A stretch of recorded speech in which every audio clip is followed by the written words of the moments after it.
90% of the children who are walking into the hospital are having some or the other kind of respiratory illness. परंतु हमारी जो lungs की health के लिए हमें कुछ ऐसी डाइट्स खानी चाहिए जो कि एंटीऑक्सीडेंट्स में रिच हो। अक्सर पाया जाता है दैट पॉल्यूशन की वजह से लोग अंदर रहने लगते हैं। तो एयर प्यूरिफायर्स कितने सेफ हैं? क्या हमें एयर प्यूरिफायर्स स्कूलों में, ऑफिसेज में या घरों में 24 घंटे लगा के रखने चाहिए? जो अच्छे एयर प्यूरिफायर्स हैं वो होते हैं जिनके अंदर हेपा फिल्टर्स होते हैं। हमें वैसे एयर प्यूरिफायर्स यूज़ करने चाहिए। पहली चीज़, डाइट, अपनी न्यूट्रिशन हमेशा अच्छी रखें, एंटीऑक्सीडेंट और प्रोटीन की मात्रा अपने फूड में बढ़ाएं। एक्सरसाइज कंट्रोल्ड एनवायरनमेंट में, क्लीन एनवायरनमेंट में आप एक्सरसाइज करें, yoga, stretching, deep breathing exercises.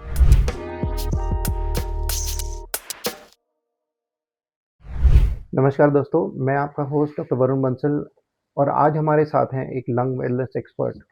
फेफड़े की बीमारियां लगातार बढ़ रही हैं। Pollution, environmental pollution, diesel cars, generators, पराली जलना, इतने सारे कारण हमारे सामने आते हैं जिनसे लोगों को लगातार फेफड़े की बीमारियों का सामना करना पड़ रहा है।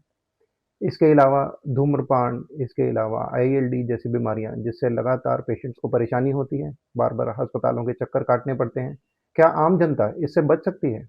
ऐसी कौन कौन सी चीज़ें हैं या कौन कौन सी आदतें हैं जिनमें सुधार करके हम अपने जीवन शैली में कुछ बदलाव लाएं जिससे कि हम सांस संबंधित बीमारियां या फेफड़े संबंधित बीमारियों से दूर रहें? इन्हीं सब के बारे में बातचीत करने के लिए आज हमारे साथ जुड़े हैं lung wellness expert doctor Neha Rawal. नमस्ते डॉक्टर वरुण। तो आपका क्या समझना है आजकल लंग वेलनेस के ऊपर मरीज खुद से क्या कर सकते हैं? जैसे कि आपको पता ही होगा कि रूटीन में एनवायरमेंटल पोल्यूशन के चलते इतनी सारी फेफड़े की, लंग्स की बीमारियां बढ़ रही हैं। लोगों को लगातार बार बार अस्पतालों के चक्कर काटने पड़ते हैं। कितने सारे नेबुलाइजर्स ज़्यादा बिकने लगे हैं आजकल क्योंकि लोगों को घर पे ही कुछ ना कुछ इलाज कराने पड़ते हैं। तो इन सब से बचने के लिए लोग एनवायरनमेंट की तरफ या अपने जीवन शैली में क्या बदलाव लाएं ताकि वो अपना सुधार कर सकें? जी बिल्कुल। पिछले कुछ सालों में हमने देखा है कि जो पेशेंट्स हमारे हॉस्पिटल्स में आते हैं, उनकी परसेंटेज बहुत बढ़ती जा रही है। In fact, 90% of the children who are walking into the hospital are having some or the other kind of respiratory illness, जैसे कि persistent cough, breathing difficulty, सांस लेने में दिक्कत होना, आईज में इरिटेशन होना, एलर्जीज और इवन हार्ट प्रॉब्लम्स के साथ बहुत पेशेंट्स आने लगे हैं। देयर आर 5 important things जो हमें अपने माइंड में रखनी चाहिए in order to keep ourselves safe and healthy. सबसे पहले अपना न्यूट्रिशन और डाइट, इसके बाद एक्सरसाइज और फिर कुछ lifestyle changes and then keeping our environment safe. इसके अलावा कुछ टेस्ट होते हैं जो हमें नियमित रूप से कराने चाहिए ताकि हमें पता चल सके कि अगर कोई लक्षण हमको आ रहा है तो हम टाइमली उसकी जांच करा के उसका टाइमली ट्रीटमेंट शुरू कर सकें। तो डॉक्टर नेहा, अभी आपने डाइट के बारे में बोला, तो जनरल पॉपुलेशन अपने डाइट में क्या चेंजेस लाए ताकि वो लंग वेलनेस की तरफ जा सके? क्योंकि मोटे तौर पर माना जाता है कि डाइट से हम अपने मोटापे को कंट्रोल करते हैं, कोलेस्ट्रॉल बढ़ जाता है, या तेल कम खाने से या हम रेगुलर एक्सरसाइज करने से अपने हार्ट को हेल्दी रख सकते हैं। पर इसमें लंग्स को हम कैसे हेल्दी रख सकते हैं? इसके बारे में आप प्लीज थोड़ा बताएंगे? जी, हम भारतीय जो हमारी जो पॉपुलेशन है, Indian population, we are more focus on carbohydrate rich diet. परंतु हमारी जो लंग्स की हेल्थ के लिए हमें कुछ ऐसी डाइट्स खानी चाहिए जो कि एंटीऑक्सीडेंट्स में रिच हो। एंटीऑक्सीडेंट्स खाने से हमारी जो ऑक्सीडेंट्स प्रोड्यूस होते हैं बॉडी में ड्यू टू पॉल्यूटेंट्स, वो उनको किल करते हैं। जैसे कि बेरीज, ब्लूबेरीज या ग्रीन लीफी वेजिटेबल्स, इनसे ये एंटीऑक्सीडेंट्स, नेचुरल एंटीऑक्सीडेंट्स हमें प्रोवाइड करते हैं। इसके अलावा प्रोटीन रिच डाइट जो flax seeds and omega 3 fatty acids, इससे भी हमारी डाइट में लेने से बहुत फर्क पड़ता है। इसके बारे में थोड़ा सा और विस्तार से बताएं। कार्बोहाइड्रेट्स माने कि लोग गेहूं और चावल कम खाएं, क्या आप ऐसा कहना चाहते हैं? क्योंकि ये तो हमारे स्टेपल डाइट्स हैं और बेरीज या फ्लैक्स सीड्स ये तो आम जनता के लिए अवेलेबल नहीं है, और अगर किसी के लिए अवेलेबल हैं भी तो मुझे लगता है कि ये थोड़े महंगे होंगे नॉर्मल डाइट से। तो रोज़मर्रा की ज़िंदगी में जो मेजॉरिटी हमारे देश की पॉपुलेशन है वो मिडिल क्लास है। रोज़मर्रा की ज़िंदगी में वो अपनी डाइट में क्या चेंजेस ला सकते हैं जिससे कि वो बहुत हाई न्यूट्रिएंट फूड जो कि महँगा हो, उससे बच सकें और अपने आप को बीमारियों से भी बचा सकें? इसके लिए हमें प्रोटीन रिच डाइट जो मैंने बोला कि जैसे ग्रीन लीफी वेजिटेबल ये तो आसानी से अवेलेबल है ना, पालक हुआ, गोभी हुई, ये सब ग्रीन लीफी वेजिटेबल्स में आते हैं, कैबेज हुआ, तो ये सब खाने से ये तो हमारे को आसानी से मिलते हैं। सो इनके अंदर एंटीऑक्सीडेंट्स रहते हैं। प्रोटीन रिच डाइट में जैसे फिश है, अब फिश हर लोग नहीं खा सकते हैं, तो जो फ्लैक्सीड मैंने बोला उसमें बहुत अच्छी मात्रा रहती है तो और ये भी बहुत आसानी से प्रोटीन्स अवेलेबल है। में वेजिटेरियंस के लिए वो दाल, मटर, सोयाबीन, पनीर ये सब खाएँ तो आपका कहना है वो बेहतर रहेगा, बेहतर रहेगा, ठीक यस। है। और जो नॉन-वेज खा सकते हैं वो अंडा खा लें, फिश अ, खा लें, एग फिश खा लें, वाइट्स एग खाएँ। व्हाइट्स खा लें। आपने अपनी पहली बात में कुछ एक्सरसाइज़ के बारे में भी मेंशन किया था।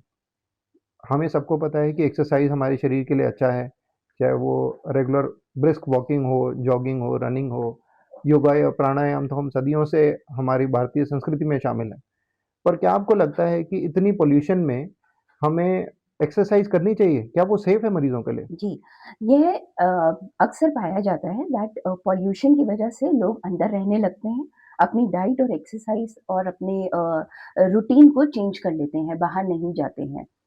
और जो एक्सरसाइज़ेज़ हम बाहर कर रहे हैं, वो एक्सरसाइज़ेज़ हमें अंदर कंटिन्यूड रखनी है। ऐसा नहीं है कि हमें वो करना बंद कर देना है। जैसे कि आप कंट्रोल्ड एनवायरनमेंट में अपने घर में एयर प्यूरीफायर लगा के या फिर ग्रीन प्लांट्स लगा के जो एंटी पॉल्यूशन के लिए प्लांट्स होते हैं, वो लगा कर के हमें कंट्रोल्ड एनवायरनमेंट में deep breathing exercises, yoga, stretching exercises ये करनी चाहिए। लश ग्रीन एनवायरनमेंट में जाके, पार्क्स में जाके, जहाँ पे अच्छी ग्रीनरी है, वहाँ पे वॉकिंग करनी चाहिए और लाइट ब्रिस्क वॉकिंग करनी चाहिए और कुछ लाइट एरोबिक एक्टिविटी करनी चाहिए। तो इससे लंग हेल्थ पे कैसे इफ़ेक्ट पड़ेगा? ये मुझे समझ में आ गया कि एरोबिक एक्टिविटीज़ करेंगे, थोड़ा स्ट्रेचिंग जी, करेंगे, इससे लंग हेल्थ पे कैसे फ़र्क पड़ेगा? इससे हमारे शरीर में फ्रेश ऑक्सीजन और फ्रेश एयर जाएगी हमारे लंग्स में और उससे हमारा सर्कुलेशन इम्प्रूव होता है। तो अभी आपने हमें एयर प्यूरीफायर्स के बारे में ज़रा-सा बताया। तो एयर प्यूरीफायर्स कितने सेफ़ हैं? क्या हमें एयर प्यूरीफायर्स स्कूलों में, ऑफ़िसेज़ में या घरों में चौबीसों घंटे लगा के रखने चाहिए? क्या एयर प्यूरीफायर से कोई ऐसी हार्मफुल गैसेज़ या कोई और ऐसे तत्व तो रिलीज़ नहीं होते हैं, जिससे कि मरीज़ों को घर पे या ऑफ़िसेज़ में लगातार एक्सपोज़र से कोई परेशानी होने लगे? एयर प्यूरीफायर बहुत टाइप्स के आते हैं।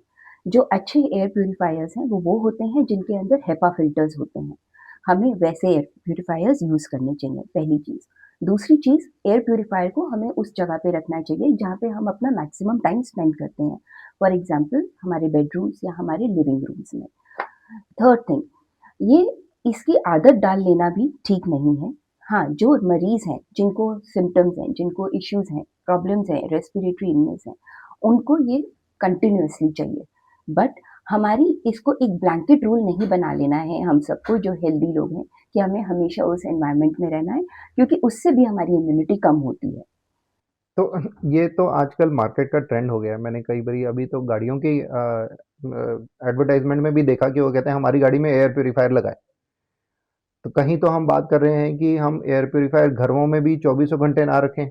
कहाँ हम बात कर रहे हैं कि गाड़ियों में एयर प्यूरीफायर लग जाए। तो एयर प्यूरीफायर गाड़ियों में, घरों में और ऑफिस में इनमें फ़र्क क्या है? क्या हमें कौन सी जगह पे एयर प्यूरीफायर की एक्चुअली ज़रूरत है? यहाँ पे आप कह रहे हैं कि मैक्सिमम टाइम बिताएं, पर मैक्सिमम टाइम तो हम गाड़ी में नहीं बिताते हैं। पर कार में जब ट्रैवल कर रहे हैं वही एक टाइम है जब हम एनवायरमेंटल पोल्यूशन के सबसे नज़दीक हैं, जब हम जी, सड़क बिल्कुल। पे और भीड़ भड़के वाले एरिया में जा रहे हैं। कैसे फैसला लें कि कहाँ पे एयर प्यूरीफायर होना चाहिए और कहाँ पे नहीं? जी। हम उसको साथ-साथ लेके तो नहीं घूम सकते। जी, जैसे कि क्राउडेड एरियाज़ हैं, पॉल्यूटेड एरियाज़ हैं या फिर जहाँ पे आप ज़्यादा टाइम स्पेंड करते हैं। कार में इसीलिए लगाया जाता है कि आप बहुत ज़्यादा टाइम रोड पे स्पेंड करते हैं। दिल्ली जैसे शहर में बहुत ट्रैफ़िक रहता है। सो आपको उससे प्रोटेक्ट करने के लिए एयर प्यूरीफायर्स कंपनीज़ को प्रमोट करती हैं। बट हाँ, अगर आप एक हिल्स में आप अपनी कार चला रहे हैं, एनवायरनमेंट अच्छा है, ग्रीनरी है, वहाँ पर आप अपने एयर प्यूरीफायर को कार के रोक सकते हैं उससे, ताकि आपकी नेचुरल इम्यूनिटी खराब ना हो। तो अ, एयर प्यूरीफायर्स के बारे में ही थोड़ी और बात करते हैं। क्या एयर प्यूरीफायर जो स्मोकिंग से खतरा धुआँ उठता है और उससे खतरा निकलता है, क्या उससे भी बचा सकते हैं हमें? ऐसे ही बैठे-बैठे मेरे मन में सवाल आया कि स्मोक भी तो एक खतरा है। तो अगर बाय चांस एक कमरे में एक जन कोई स्मोक कर रहे हैं, उसी कमरे में एयर प्यूरीफायर लगा दें, तो दूसरे जन क्या पैसिव स्मोकिंग के खतरे से दूर रहेंगे या ये सही नहीं है? जी, जैसे मैंने पहले बोला, सबसे पहले एयर प्यूरीफायर की क्वालिटी, है ना? जिसमें हेपा फ़िल्टर होना चाहिए। दूसरा, जो स्मोक में पार्टिकल्स होते हैं, लाइक आर्सेनिक होता है, बहुत डिफरेंट टाइप्स के, अराउंड 5000 टाइप्स के डिफरेंट केमिकल्स होते हैं जब हम स्मोक करते हैं और जिसको हम एनवायरनमेंट में लेकर आते हैं। वो पार्टिकल्स ईज़िली एयर से वॉश ऑफ नहीं होते हैं। वो काफ़ी टाइम हवा में रहते हैं, चाहे आपके पास एयर प्यूरीफायर्स हों।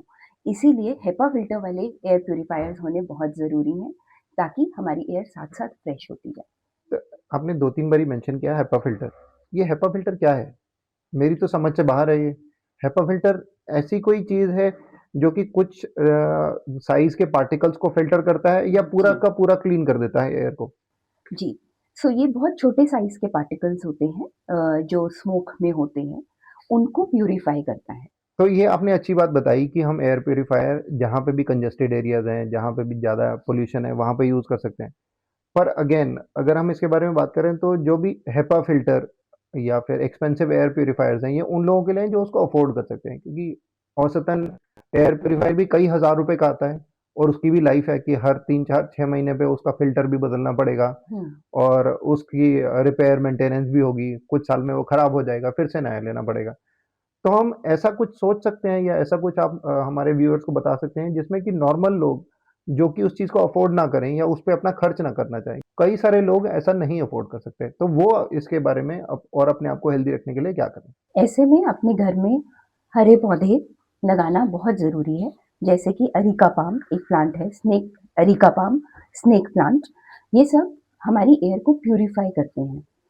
ऐसे पौधे बहुत सस्ते हैं और ईज़ी टू मेंटेन हैं, इनको हम अपने घर में लगाएँ, अपने लिविंग एरिया में लगाएँ, अपने बेडरूम्स में लगाएँ, उससे हमारी एयर प्यूरीफाइड रहती है, वन इज़ दैट। इसके अलावा हमारे पास ह्यूमिडिफ़ायर्स होते हैं, जो बहुत सस्ते रहते हैं। ह्यूमिडिफ़ायर्स हवा में वाटर के वेपर्स स्प्रेड करते हैं, उससे भी पॉल्यूशन सेटल होता है या स्मोक सेटल होती है। थर्ड, जब आप किसी भी पब्लिक एरिया में जा रहे हैं जहाँ पे ट्रैफिक है, पॉल्यूशन है, बहुत भीड़ है, हमेशा आप मास्क पहन कर रखें। मास्क भी N95, N99 ऐसे कैटेगरी के मास्क आते हैं। बट मास्क में एक चीज़ का ध्यान रखें कि उस वेल फिटेड मास्क होना चाहिए, लूज़ नहीं होना चाहिए एंड टाइम टू टाइम को हमें अपना मास्क चेंज करना चाहिए। कभी-कभी मास्क में कुछ ड्रॉपिंग्स होती हैं जो हम इन्हेल अपनी ही ड्रॉपिंग्स को इन्हेल करते हैं और फिर हमें इन्फेक्शन हो जाता है। इसीलिए हमें मास्क को भी रेगुलर तौर पे चेंज करना चाहिए। एक बारी फिर से मैं माफ़ी चाहूँगा आपसे आपको और परेशान कर रहा हूँ मिडल क्लास को लेके। पर हर रोज़ दिन में 4 बारी मास्क चेंज करना भी एक कॉस्ट है। हम पहले देखते थे कि रिक्शा चलाने वाले लोग या रेहड़ी चलाने वाले लोग या सब्ज़ी बेचने वाले लोग अपने मुँह के आस-पास साफ़ा बाँध लेते थे, साफ़ा, हल्का-सा तौलिया। क्या वो भी पॉल्यूशन से बचा सकता है उनको? जी बिल्कुल, कॉटन का कपड़ा लगाने से नाक और मुँह के आगे अ, हम लोग बड़े पार्टिकल से बच सकते हैं, पर जो पेशेंट्स हैं या जिनका कंटिन्यूअस एक्सपोज़र है, उनके लिए मास्क ज़रूरी है। ये तो हम सब कुछ बातें कर रहे हैं जो एनवायरमेंटल पॉल्यूशन से बचने के लिए। अब कई सारे लोग हैं जो सिगरेट या तंबाकू का स्मोकिंग करते हैं। हुँ, चबाना एक चीज़ है जिससे कि ओरल कैंसर्स होते हैं, जी, पर स्मोकिंग से शोध द्वारा पाया गया है कि लंग कैंसर की जो इंसिडेंस है वो बढ़ता है। बिल्कुल। तो स्मोकिंग को पहले तो लोग छोड़ना नहीं चाहते क्योंकि उससे किक मिलती है। कोई छोड़ना चाहे तो वो छोड़ नहीं पाते। तो आप ऐसा क्या सजेस्ट करेंगे कि स्मोकिंग से पहले तो लोग बचें, फिर उसको छोड़ने के लिए वो क्या-क्या तरकीब लगा सकते हैं? और क्या उससे सिर्फ़ उन्हीं को नुकसान होता है या उनके आस-पास के लोगों को भी नुकसान होता है? मतलब जो एक्टिव या पैसिव स्मोकिंग की हम बात करते हैं, तो पैसिव स्मोकिंग से लोगों को कितना नुकसान होता है? इन सब चीज़ों के बारे में आप एक बारी थोड़ा हमें और बताएँ। जी, एक्टिव स्मोकिंग वो होता है जब हम खुद स्मोक कर रहे हैं और हम इन्हेल कर रहे हैं स्मोक को। पैसिव स्मोकिंग होता है जब हम खुद स्मोक नहीं कर रहे हैं, पर हम उस इंसान के आस-पास हैं जो कि स्मोकिंग कर रहा है। स्मोक करने से हम लोग एनीवेज़ एक्टिव से भी और पैसिव से भी उन स्मोक पार्टिकल्स को इन्हेल कर रहे हैं। जैसे कि मैंने पहले बताया, स्मोक में कम से कम 5000 तरीके के केमिकल्स होते हैं जो बहुत हार्मफुल होते हैं, जिनको हम इन्हेल करते हैं और उनसे कैंसर जैसी बीमारियां हो सकती हैं। अब आपका दूसरा क्वेश्चन कि हम लोग स्मोकिंग करते हैं फॉर रिलीफ, स्ट्रेस रिलीफ करने के लिए। ये उस टाइम के लिए तो बहुत अच्छा है कि हमको एकदम से किक मिलेगा, हमें स्ट्रेस फ्री फील होगा। बट जो केमिकल्स होते हैं स्मोक से, जिनको हम इनहेल करते हैं, उससे एल्वियोलर इन्फ्लेमेशन होता है। हमारी जो लंग्स की और ये जो लेयर होती है, लाइनिंग होती है सांस की नलकी, सांस की नली, क्या बोले? सांस की नलकी की आप जो कहना सांस चाह के रहे नलके की जो लेयर होती है, उसमें इन्फ्लेमेशन होती है, जिसकी वजह से हमको कार्डियोवैस्कुलर इश्यूज आने लगते हैं इन लॉन्ग रन। हैं। ये तो आपने बताया कि लोगों को खुद को स्मोकिंग से क्या होता है। तो पैसिव स्मोकिंग से इसके कितने परसेंट चांसेस हैं? ऐसा कोई हम मापदंड लगा सकते हैं कि कितने परसेंट है, या ये सिर्फ ऐसा है कि नुकसान तो होगा ही, चाहे कितना भी परसेंट नुकसान हो, और उसको छोड़ें कैसे? इसके बारे में आप प्लीज बताएं। यह तो 100% ही है कि अगर आप स्मोकर्स के आसपास हैं और अगर आप पैसिव स्मोकिंग कर रहे हैं, जितना खतरा एक्टिव स्मोकर्स को है, उससे कहीं ज़्यादा खतरा पैसिव स्मोकर्स को है। तो स्मोकर्स के बारे में तो आपने बताया कि उनको एल्वियोलर इन्फ्लेमेशन होती है, फेफड़े संबंधित बीमारियां हो सकती हैं, हार्ट संबंधित बीमारियां हो सकती हैं। क्या पैसिव स्मोकिंग, यानी कि जिसके आसपास कोई और स्मोक कर रहा है, उससे भी ये बीमारियां होती हैं, और कुछ प्रतिशत चांसेस कम या ज़्यादा हैं, या हमें ये मानना है कि उनको भी हो ही सकता है? कब किसको होगा नहीं पता, तो वो एक ब्लैंकेट रूल की तरह अवॉइड करें। बिल्कुल ब्लैंकेट रूल की तरह हमें अवॉइड ही करना है, चाहे वो एक्टिव स्मोकिंग हो, चाहे पैसिव स्मोकिंग हो। ठीक है, पैसिव स्मोकर्स को थोड़ा कम खतरा है एक्टिव स्मोकर से, बट खतरा तो है, तो हमें डिस्टेंस मेंटेन करना ज़रूरी है। पर अभी कई बार ये ऐसा होता है, जैसे हम बस स्टैंड पे खड़े हैं, कोई वहाँ पे जी, स्मोकिंग कर रहा है, ना तो हम वहाँ से हट सकते हैं, ना हम उसको रोक सकते हैं, क्योंकि ये सोशल स्टिग्मा है कि हम उनको मना नहीं कर सकते। तो उस स्टेज पे क्या करें? वहीं पे आस-पास कोई झाड़ू भी लगा रहा है, धुआँ भी हो रहा है, मिट्टी भी बिल्कुल। उड़ रही है, हम बिल्कुल ट्रैफ़िक के बीच में खड़े हैं जहाँ पे बस का इंतज़ार कर रहे हैं, और कोई स्मोकिंग भी कर रहा है। तो इसके चलते मरीज़ खुद से क्या कर सकते हैं, कि मरीज़ या नॉर्मल पॉपुलेशन खुद से क्या कर सकते हैं कि वो इन सब हार्मफुल इफ़ेक्ट से बचें? सबसे पहले अपने आप को ऐसे जगह से डिस्टेंस कर लें। दूसरा, हमेशा मास्क पहन के रखें, जब भी आप बाहर ऐसे एनवायरनमेंट में हैं, आप प्लीज़ मास्क पहन के रखें। स्मोकिंग को डिस्करेज करें पब्लिक प्लेसेस में, it is illegal as per government.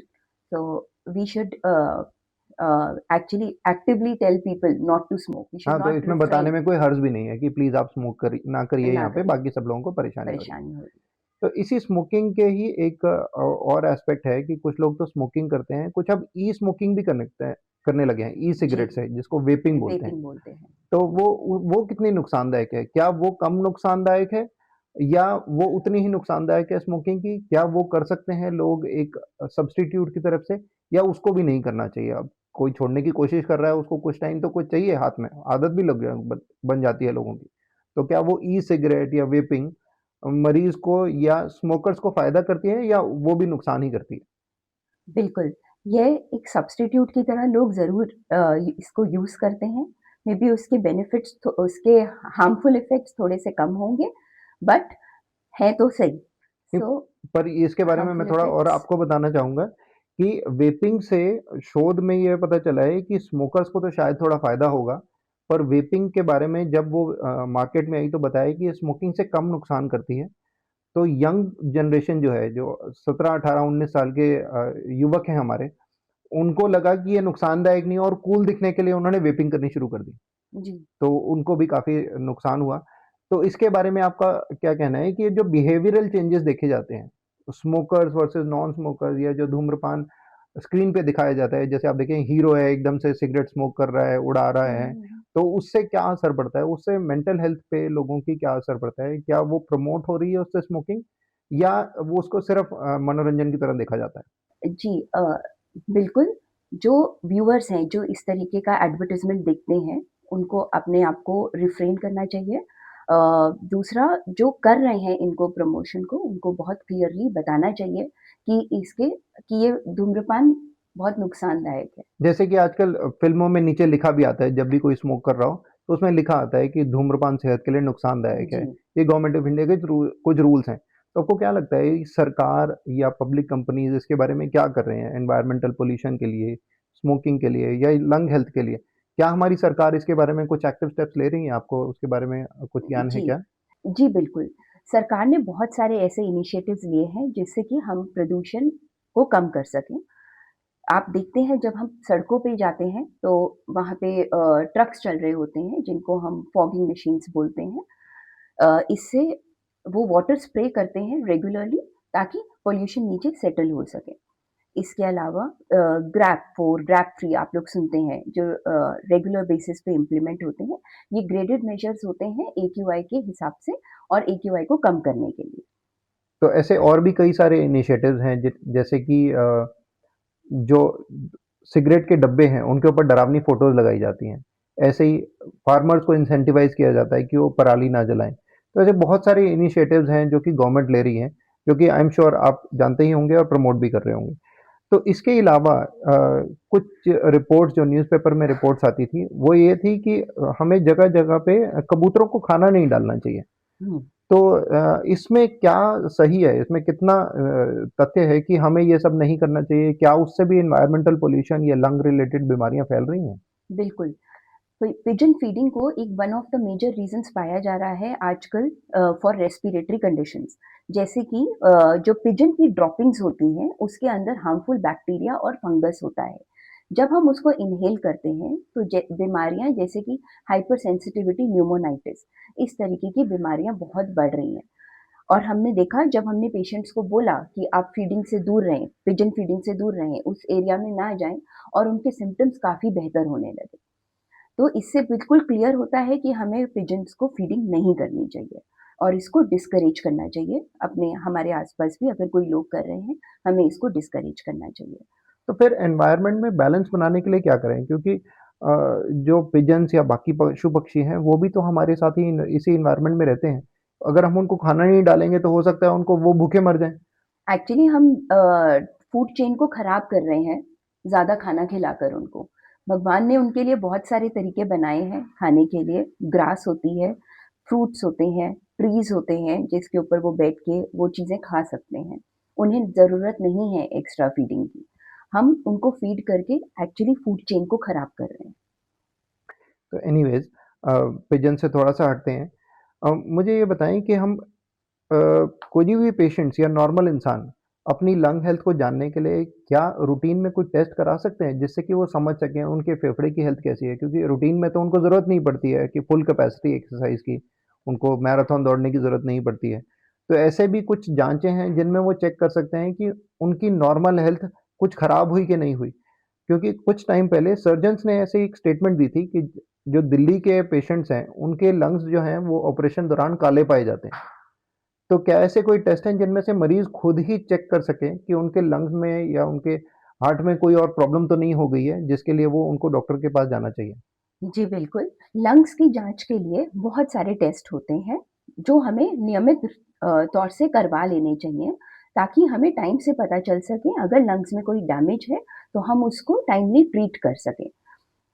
ऐसे टेस्ट के कुछ कैटेगरीज़ होती हैं, जैसे कि पल्मोनरी फंक्शन टेस्ट, स्पाइरोमेट्री जिसको हम बोलते हैं, इसमें डीएलसीओ और फिनो इस नाम के भी टेस्ट होते हैं, ये एडवांस टेस्ट होते हैं।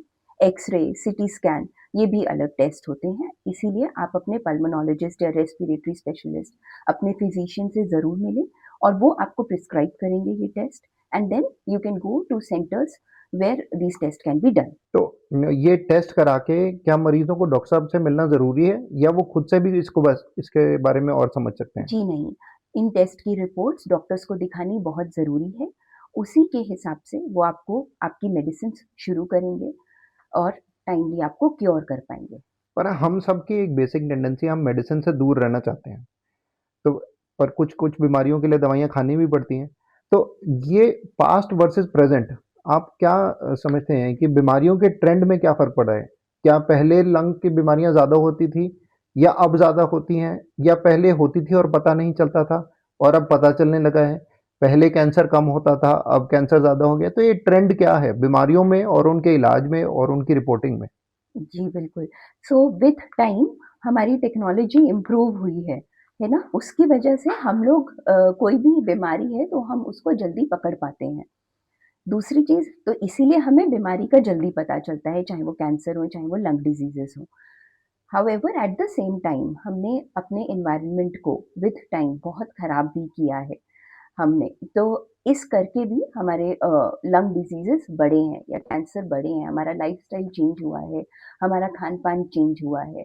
सो इससे भी हमारे को बढ़े हैं। सो इसीलिए दोनों रीज़न्स हैं दैट बीमारियाँ बढ़ी हैं। चेंज क्या है अब बीमारियों में? पहले ट्रेंड क्या हुआ करता था? आज से 20 साल पहले क्या जी, ट्रेंड था?